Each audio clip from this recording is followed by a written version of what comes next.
The Star! We are allies! Stop! Cease fire! Oh God, cease fire! We hit them!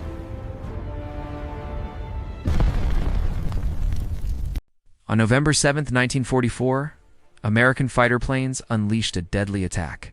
Not on Germans, not on the enemy, but on their own allies, the Soviet Army, during a victory parade. A mistake that killed dozens, sparked panic, and could have started a war between superpowers. It is the morning of November 7th, 1944. World War II is entering its final bloody phase in Europe. In the skies above the rugged terrain of Yugoslavia, a formation of American fighter aircraft cruises through the thin air at 10,000 feet. These are 12 P-38 Lightnings from the 95th Fighter Squadron of the 82nd Fighter Group, based out of Foggia, Italy. Leading the flight is Colonel Clarence Grigoriy Edwinson, a seasoned ace with a reputation for being aggressive, fearless, and notoriously stubborn. Their mission profile is clear but dangerous. Sweep the roads of southern Serbia and Kosovo to harass retreating German forces. The German Army Group E is trying to withdraw from Greece and the Balkans back to the Reich, desperate to escape before the Red Army cuts them off. The job of the 82nd Fighter Group is to turn that retreat into a rout, destroying trucks, trains, and bridges. However, the geopolitical map of Yugoslavia in late 1944 is a chaotic mess, patchwork of shifting alliances and moving front lines. German forces are retreating north, Yugoslav partisans are advancing from the mountains, and the Soviet Red Army is pushing hard from the east. In this complex theater, the line between friend and foe is often drawn only by a grease pencil mark on a map coordinate. And on this particular morning, a navigational error, combined with the fog of war, is about to spark one of the most bizarre and tragic incidents of the entire conflict. The weather is hazy, with patches of low-lying fog clinging to the valleys. Navigation over the Balkans is notoriously difficult. The mountains look identical from the air, and landmarks are few and far between. Colonel Edwinson believes he is over the Ibar Valley in Kosovo, a known German withdrawal route. In reality, he has drifted nearly 100 kilometers off course. He's flying over the Toplica Valley in Serbia, near the city of Nice, below the American flight. Edwinson spots a cloud of steam rising against the gray autumn landscape. It is a steam locomotive moving north. It is not the primary target, but in the hunter-killer mindset of a fighter pilot, it is a target of opportunity. A train means supplies, and supplies mean the enemy can keep fighting. Edwinson makes the decision to engage. He tips his wing, signaling the attack, and the formation rolls over, diving from the safety of altitude into the valley below. The P-38 Lightnings pick up speed, their twin Allison V1710 engines screaming as they descend. They line up on the locomotive. The P-38 is a formidable ground attack platform armed with 4 .50 caliber machine guns and a single 20mm Hispano cannon concentrated in the nose. This nose-mounted weaponry allows for deadly accuracy without the need for convergence adjustments required by wing-mounted guns, like those on the P-51 Mustang or P-47 Thunderbolt. The Americans open fire. The valley echoes with the heavy thumping of cannons. The locomotive disappears under a hail of high-explosive shells and armor-piercing bullets. Steam erupts from the boiler as the metal skin is perforated, scalding the crew inside. The train grinds to a halt, enveloped in a white cloud. Its journey ended. But the reaction from the ground is immediate and ferocious. Black puffs of flak burst around the American formation. Shrapnel clatters against the aluminum skins of the fighters. This is not the disorganized fire of a routed enemy. This is a heavy, coordinated anti-aircraft barrage. The gunners below are disciplined and accurate. Edwinson realizes the danger and orders his pilots to stay low, using the speed of the dive to clear the kill zone.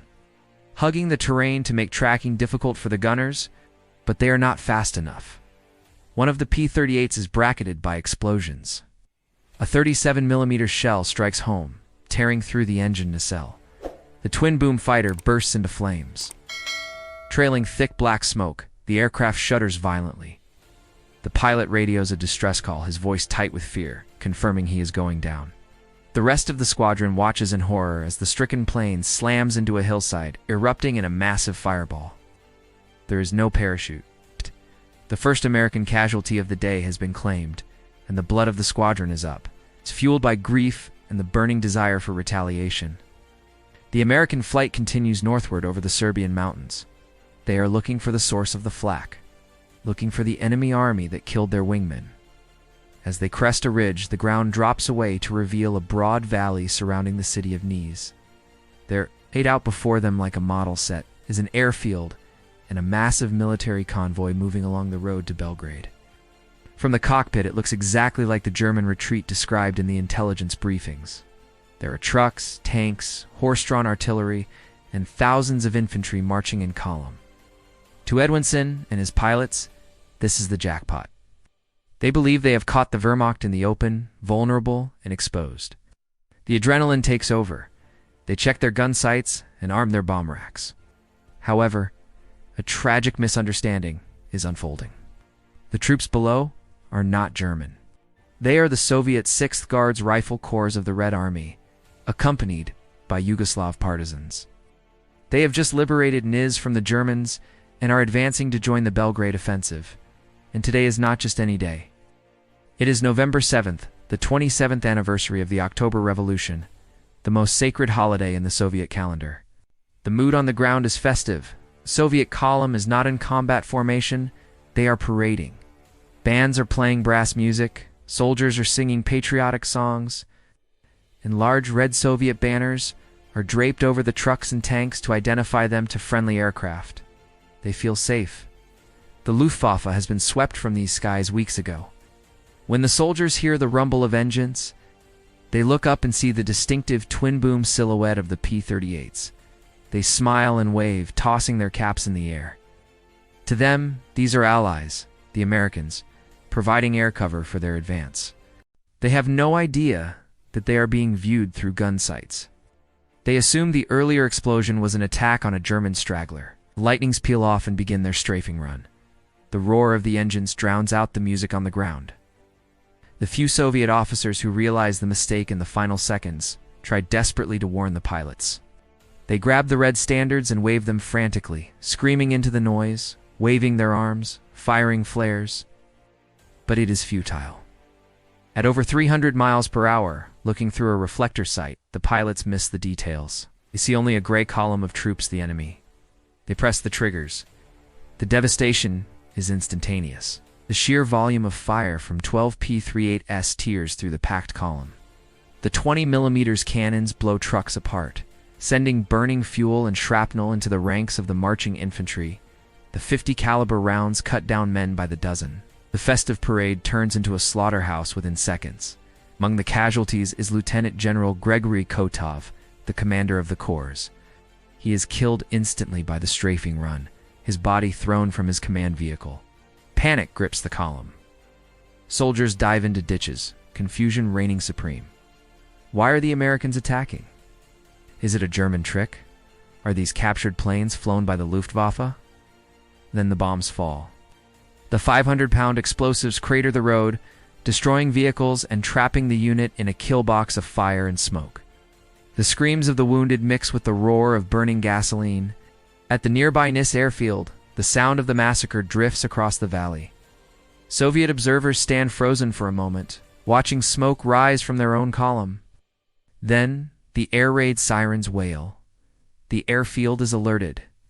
Crews rush to the anti-aircraft batteries surrounding the runway. These gunners are veterans of the Eastern Front, hardened by years of fighting the Luftwaffe.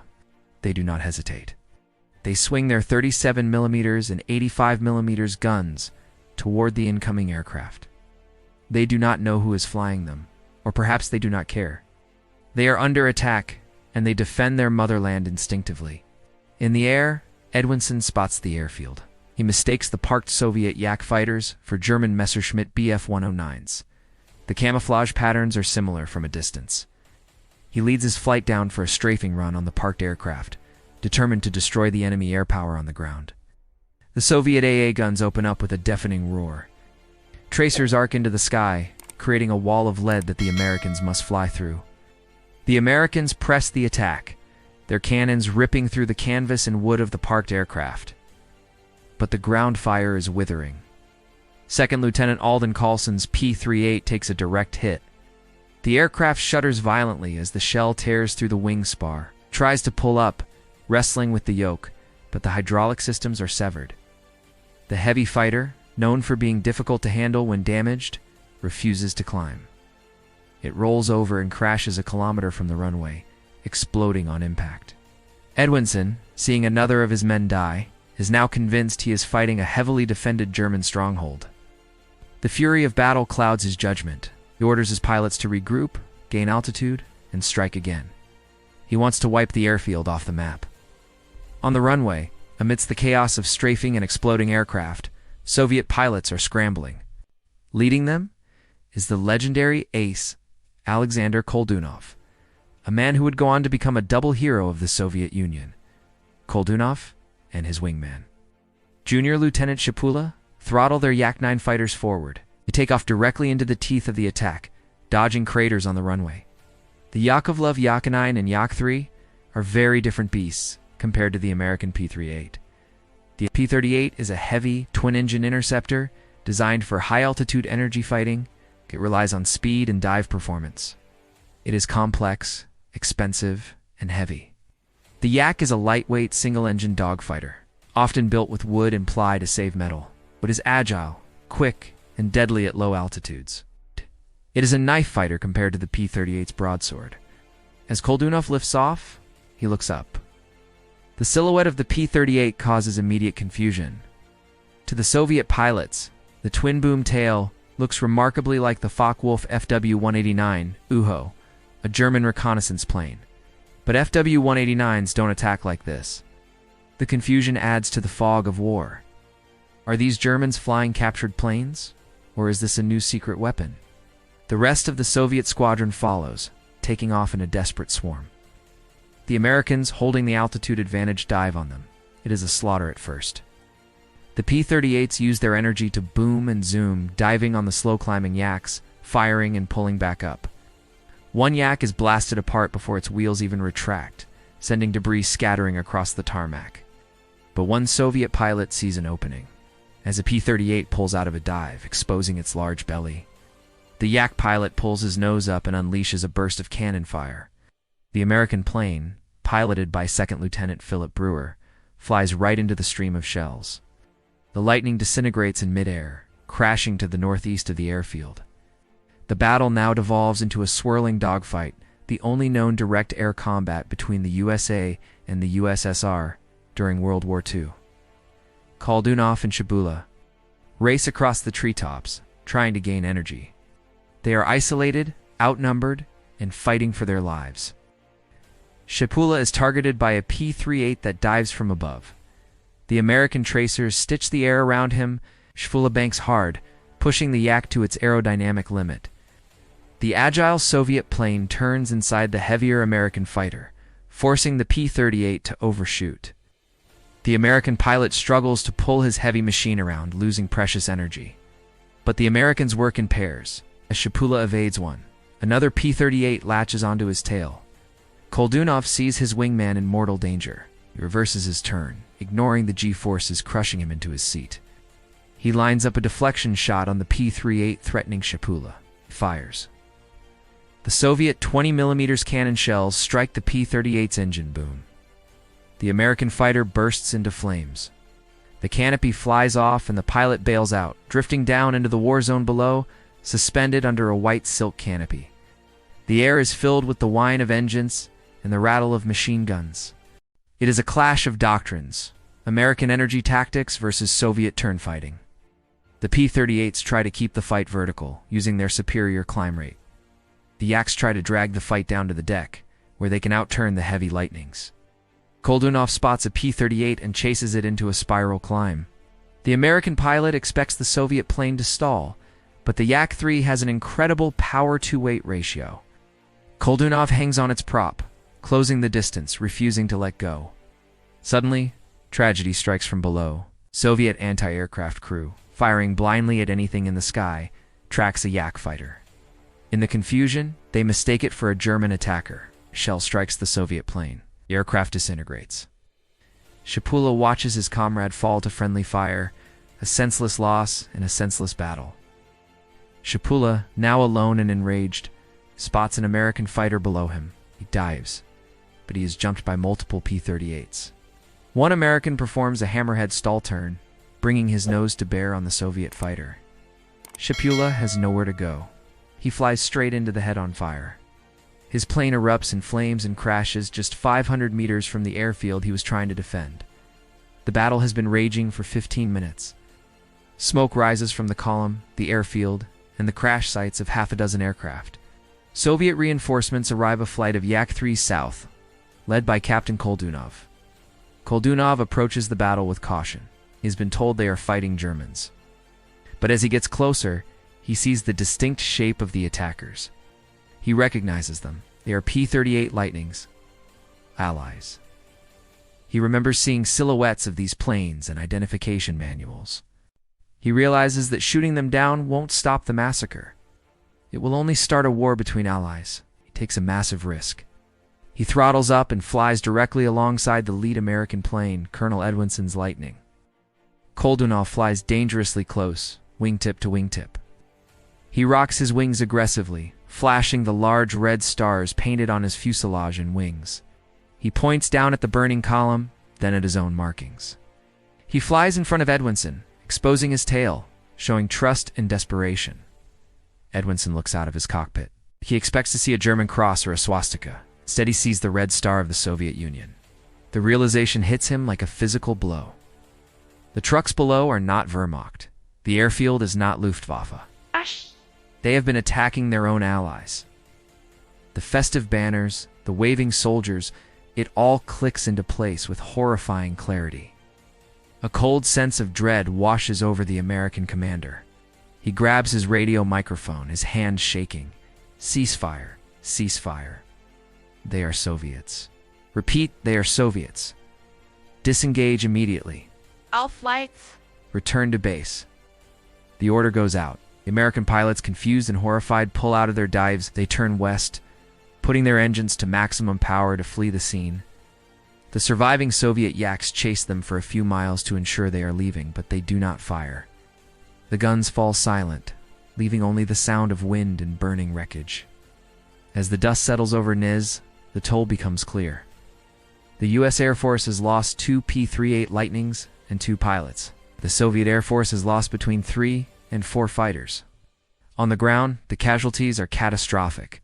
34 soldiers and officers of the Red Army are dead, including General Kotov, with dozens more wounded. The parade route is littered with burning trucks and dead bodies. The diplomatic fallout is immediate and explosive. In Moscow, the Soviet High Command is furious. Some generals believe this was a deliberate act of intimidation by the Americans, a preview of the Cold War. They demand answers. They demand courts-martial. In Washington, there is panic. General Henry Hop Arnold orders an immediate investigation. The alliance critical for the final push into Germany is threatened. A frantic exchange of cables ensues between the U.S. ambassador, Averell Harriman, and Joseph Stalin. The Americans offer a profound apology, blaming a map-reading error and the striking similarity between the terrain of Niš and the intended target in Kosovo. They argue that the pilots were briefed on German movements in the area and that the Soviet column was in a zone designated as German-occupied on their outdated maps. They also point out that the Soviet column had not notified Allied command of their rapid advance. Stalin, pragmatic and focused on the capture of Berlin, decides to accept the apology. To prevent the alliance from collapsing just months before the defeat of Germany, both sides agree to bury the incident. The logbooks are altered. The pilots are ordered not to speak of it under threat of treason. The event is classified top secret. Colonel Edwinson is quietly transferred to a different command, his career permanently shadowed by the mistake. For decades, the air battle of Niš remains a rumor, discussed only in hushed tones by the veterans who were there. It stands as a stark reminder of the fog of war, tragic day when young men, allies in a global struggle, killed each other over a mistake on a map. Today, a monument stands in Niš, inscribed with the names of the fallen. It is a silent testament to the day America fought the Soviet Union in World War II, a battle that technically never happened, but one that cost brave men their lives on the altar of misunderstanding. The incident serves as a chilling historical footnote, illustrating how quickly allies can turn into enemies when communication fails. and how thin the line is between a parade and a massacre. If you found this story shocking, intriguing, and worth remembering, there's a whole world of untold World War II stories waiting for you. Don't miss out on the unbelievable tales of bravery, mistakes, mysteries from the deadliest conflict in human history. Hit that subscribe button and join us at World War Stories, where every story brings history to life. Turn on the notification bell so you never miss a story that history forgot, but will bring back to light.